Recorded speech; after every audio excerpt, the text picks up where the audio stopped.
ছোটবেলা থেকে এরকম একটা জিনিস ছিল না যে নানুর বাড়ি, খালার বাড়ি, মামার বাড়ি।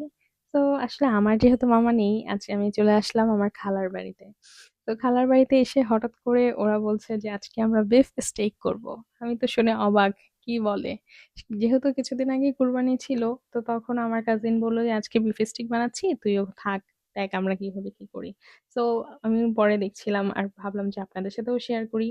এইখানে হচ্ছে মাংসগুলো ফার্স্টে কেটে নিয়েছে, কেটে এখানে মশলা দিয়েছে। অনেক ধরনের মশলা দিয়েছে, আমি আসলে জানি না কি মশলা দিয়েছে, বাট আপনারা যদি চান আমি অবশ্যই আমার কাজিন থেকে এই রেসিপিটা নিয়ে আপনাদেরকে দেখাবো।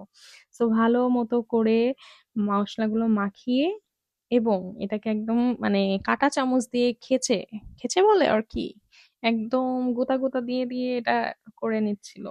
তারপরে আর কি রেডি করছি, অনেকক্ষণ মেরিনেট করে রেখেছিল, লাইক 1 থেকে 1.5 ঘন্টার মতো। তারপর এখানে যেটা করলো, একটু রসুন রাখলো, যে এটা ভাজতে নাকি একটু রসুন দিলে রসুনের একটা ফ্লেভার আসে। আমি বললাম ওকে ঠিক আছে। এই তো পরে একটা একটা করে ভাজছিল। আসলে কাজিনরা মিলে একসাথে মিলে মানে কিছু একটা করা মানেই অনেক আনন্দের। আর ছোটবেলা থেকে আমরা সব সময় একসাথে থাকি, বা একসাথে ওর বাসায় আমি যাই বা আমার বাসায় ও যায়। ওভারঅল মানে এই আড্ডাগুলো না আসলে কখনোই বোঝানোর মতো না। মাঝে মাঝে আমি ভাবি যে আমি যখন আসলে বাংলাদেশে থাকবো না, তখন আসলে সব ওভারঅল সবকিছু অনেক মিস করব, স্পেশালি বাংলাদেশকে।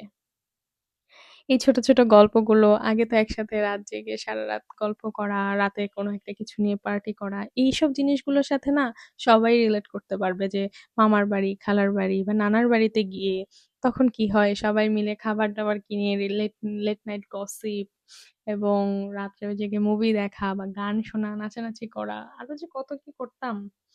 এই তো আমাদের মাংসগুলো ভাজা হয়ে গেছে, সাথে আমার ভাবি বলল যে তোমরা যেহেতু চিকেন করছো, সরি চিকেন না, বিফ স্টেক করছো, তাহলে আমি নুডলস রান্না করি। আমি বললাম যে ঠিক আছে করো। এই তো মাংসগুলো ভাজা হয়ে গেছে। টু বি অনেস্ট, মাংসগুলো অনেক ইয়াম্মি হচ্ছে, মানে এত বেশি ইয়াম্মি হয়েছে যে আমি এখন দেখেও আমার অনেক খেতে ইচ্ছে করছে, একদম পারফেক্টলি কুকড হয়েছে।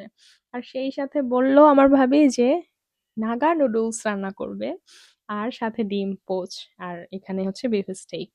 আমরা ভাবলাম যে ঠিক আছে। ম্যাশ পটেটো আসলে ওরকম আইডিয়া ছিল, বাট হয়নি। তো ওভারঅল সব মিলিয়ে এই আমাদের প্লেটার গুলো দেখেই তো খুব ইয়াম্মি লাগছে। আসলে কিছু বলার নাই, এত টেস্টি হয়েছে। তো সবাই ভালো থাকবেন। আপনারাও যারা যারা কাজিনদের সাথে মজা করেন অবশ্যই জানাবেন। আল্লাহ হাফেজ।